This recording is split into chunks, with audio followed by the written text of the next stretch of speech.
Hello, new 2017 avatar. Sorry for being late on this, guys. Huge thanks to ChrisDarkerArts for these fantastic avatars. They're just amazing. Check them out in the box down below. Now, I can get through 2017 with a brand new face, something that reflects me in a lot of ways possible. So, what kind of article that we're gonna do to begin my new face in? 5 things I learned about being addicted to child porn.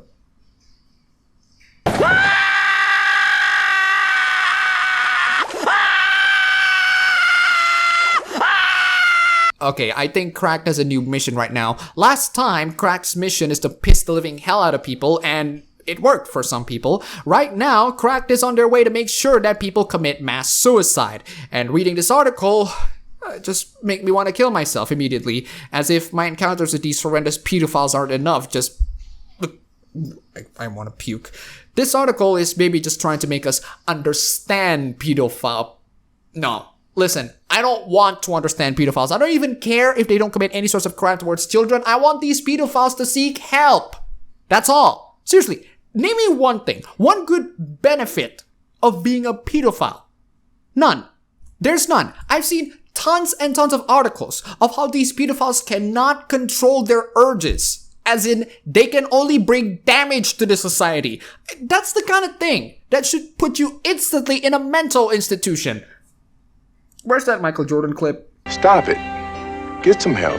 So instead of reading this article paragraph by paragraph, because trust me, doing so would make you instantly kill yourself, I'm gonna read the 5 points that this article has and try to sum it up. Even so, viewer discretion is advised. Ironically, interest in child porn often starts out as a child. So the article goes on to explain that this person, Charlie, started off watching child porn when he's 12. He got so bored of watching porn to the point where he would actually find a more exciting porn on the internet. Then the child stumbles into a chat room where the adults post child porn. That's where he fully admitted that he didn't hide his age. Charlie received tons and tons of pornographic images of kids, and he got reassured by the pedophiles in that chat room that there's nothing wrong with looking at the pornographic pictures of these kids. So, I think we can learn that these pedophiles are becoming pedophiles thanks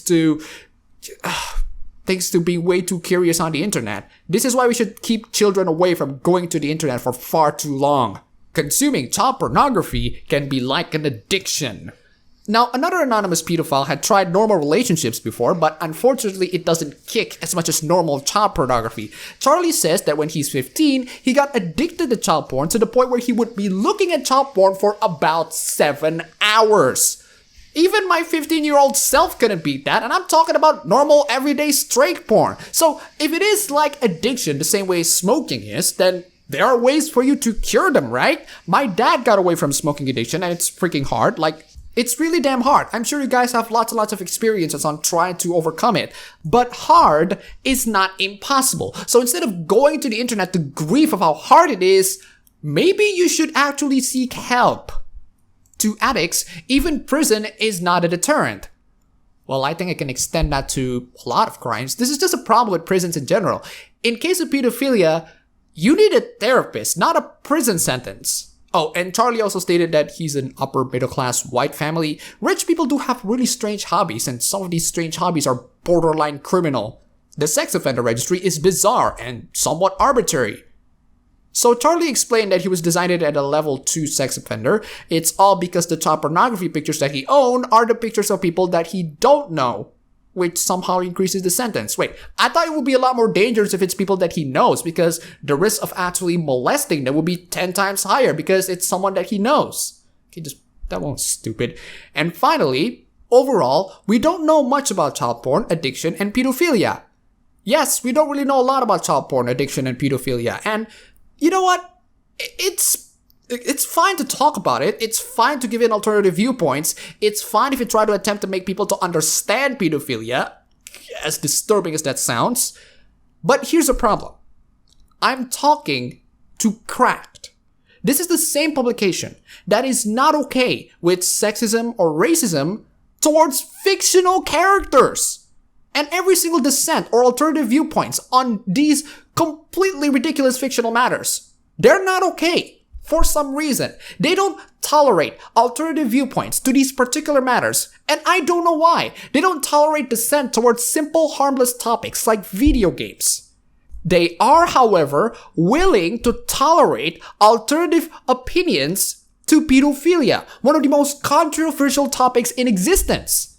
This is the problem that we have in current year. We have people who don't tolerate dissent towards simple, harmless topics like video games and animes or mangas, but then at the same time, these people are tolerant for views like pedophilia and child pornography.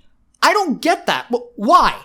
Can anyone please explain me to this? I genuinely don't understand. You tolerate one topic and not the other. It's almost like all you want is to make pedophilia normal.